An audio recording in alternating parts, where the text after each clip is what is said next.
The Chosen Season 5 houses a lot of really interesting moments, but this one for me might be one of my favorites of episode 1. We're jumping into Pilate finally and seeing where he's at during this whole situation, as well as Atticus and Caiaphas, and how their relationship kind of intertwines all together. So let's jump into this one and talk about it. Here we go.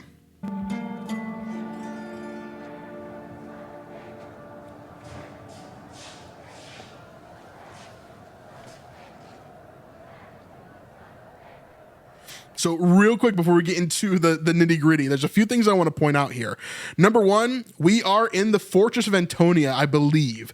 This could be somewhere else, but I think that this room is located within the Fortress of Antonia, the Antonia Fortress, however you want to say that, which is connected to the Temple Mount.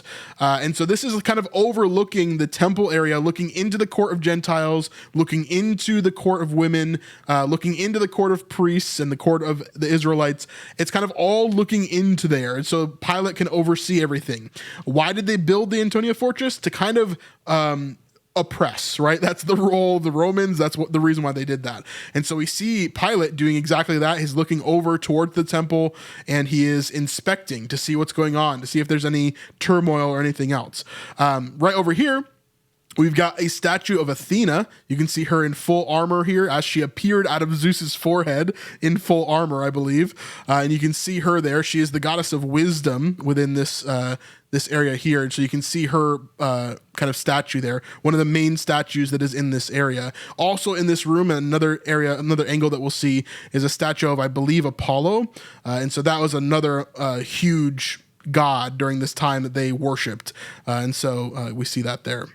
All that fuss, and he rides in on an ass. This will always make me laugh, not because I actually think it's like hilarious myself, but we watched this in the theater for the first time at the premiere for The Chosen Season 5. We went to Texas, we went to the premiere, and as we're watching this, Pilate finishes that line, and there's a kid, he must have been like 5-6 years old, and he just goes, it's the funniest thing ever. Right when he finishes this line, it was so funny. All that fuss, and he rides in on an ass. It's pathetic. It was so funny. It was such a funny line, dude. But Pilate is saying, okay, this guy is nothing. He's not a king, right? He's not royalty. He just rides in on a donkey. That's crazy. I'll admit, the fervor of the crowds had me nervous for a minute. Really? A whole minute? Oh, come now. Did you see his grubby little followers? Not a soldier in the lot. So there we can see Apollo there, this big statue of Apollo here. We see another one of Athena back here. So he's got multiple statues kind of all over with these idols all over his house. Most likely he's got a shrine to Caesar as well. That's what Antiochus said about the Maccabees. Ooh. So here we have a whole host of things that is meant to provoke. You're going to see throughout this entire scene here that Pilate's role here in this moment is to provoke Caiaphas as much as possible. He's trying to poke the bear, and he's trying to oppress. He's trying to control. It's kind of the whole kind of theme of this scene here. Number one, we've got oysters over to the left. This is shellfish. Jews cannot eat shellfish, right? Then we've got shrimp that are beautifully kind of deveined and peeled. Looks like you bought those from Publix. I'm not sure they would be that clean during this time, but they do look great. The shrimp there, of course, Jews cannot have that either. Then we've got lobster or crab over here, over to the right. Then we have pork. And then over here, we have bread that has yeast in it, which they can't have during Passover, basically. And there might be some other things in this that they can't have. I'm not sure exactly what this is made of. But then there's some sort of soup behind it as well. That is probably another thing that they can't have. The whole purpose of this is that none of this food is kosher. The whole purpose of this is that Pilate is trying to provoke. He's trying to set Caiaphas off guard. And we'll talk about why that is in a second here. Hey, real quick, if you're enjoying this content, then we have a bunch of extra content over on our Patreon. If you want to support us and help us to make more videos like this, then you can join by pledging $5, $10, or $25 a month and becoming part of our community over there. There's a ton of extra content, and it's a great time. You can even reach out to us directly if you have questions about The Chosen or Testament or anything that we're looking at right now. We'd love to have you as part of the community, so go check that out in the link in the description down below. All right, let's get back to the video here. Where are your manners? You hate shrimp. Hate is too strong. I disfavor them. I enjoy that they're forbidden. I enjoy that they're forbidden. I love that line.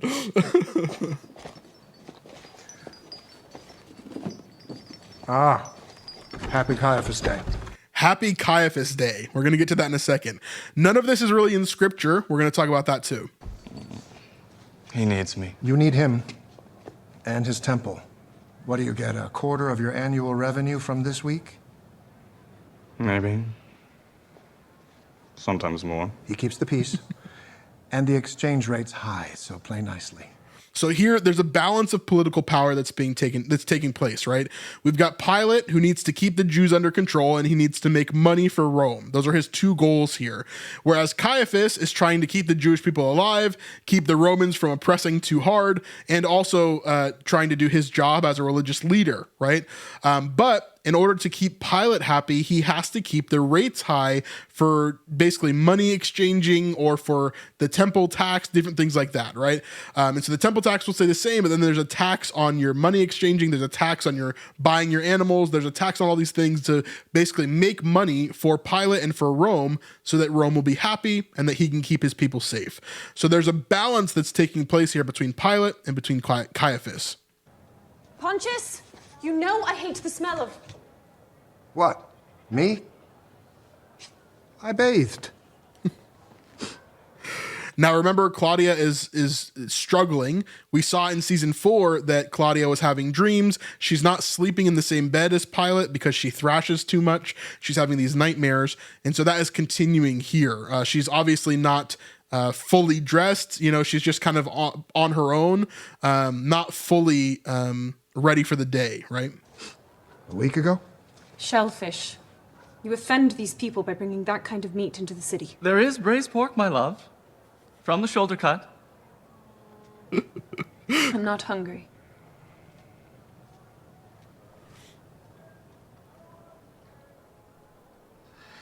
Shut up, she's fine.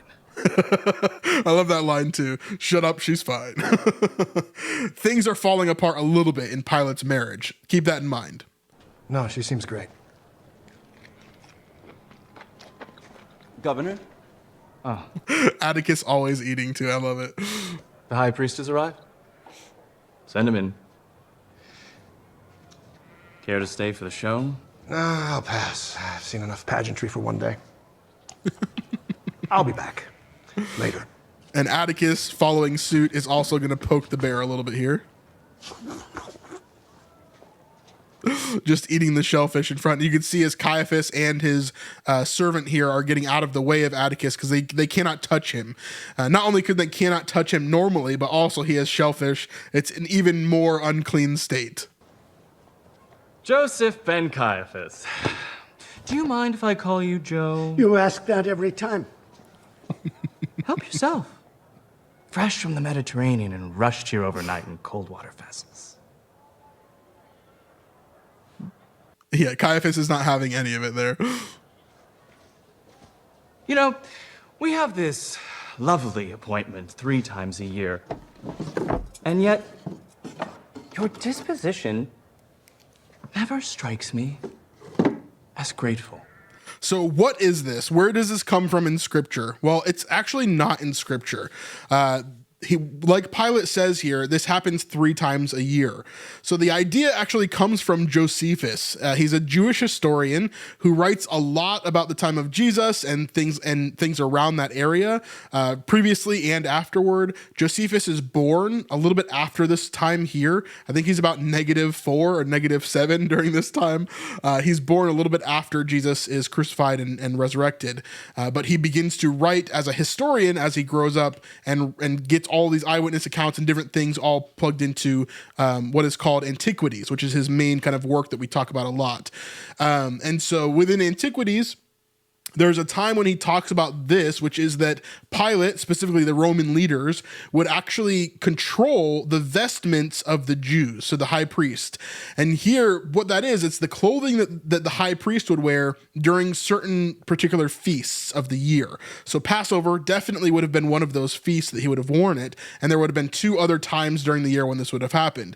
Normally, the Jews just had their vestments and they put them away, and then they would take them out for these festivals.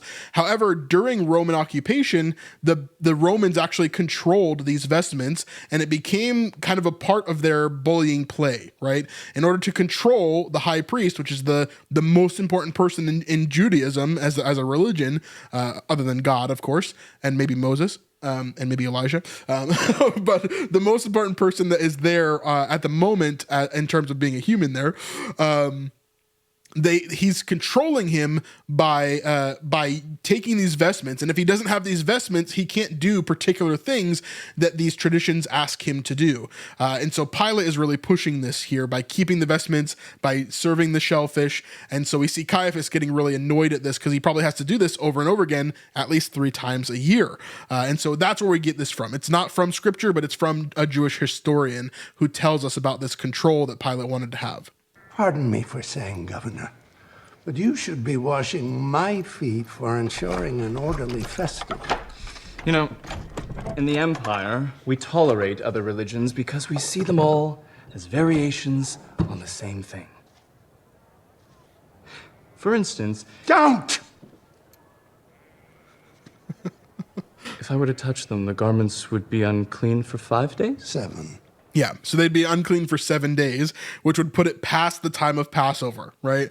So again, Pilate is doing this intentionally. He knows what this is going to do. He wasn't actually going to touch it, but he is definitely pushing his luck here when it comes to Caiaphas overall. He knows that he's in full control. He can mess with Caiaphas as much as he wants. And what is Caiaphas going to do?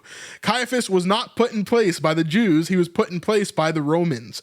And Pilate might have had a hand in that. Who knows? But the reason why Caiaphas has the position that he has is because the Romans put him there, and they decide who the next high priest is, and it's going to be someone malleable. It's going to be someone that they can control, and so here Pilate is exuding that. He's making a big example of that right here.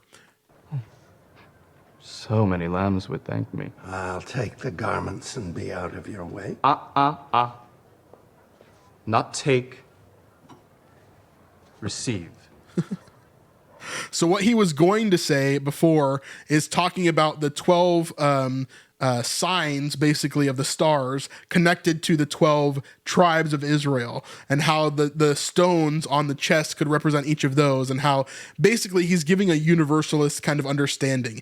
This is why the Romans allow the Jews to practice their religion, because they truly believe that it doesn't matter what religion you practice, you're going to serve the same gods, is kind of how the Romans would believe it there.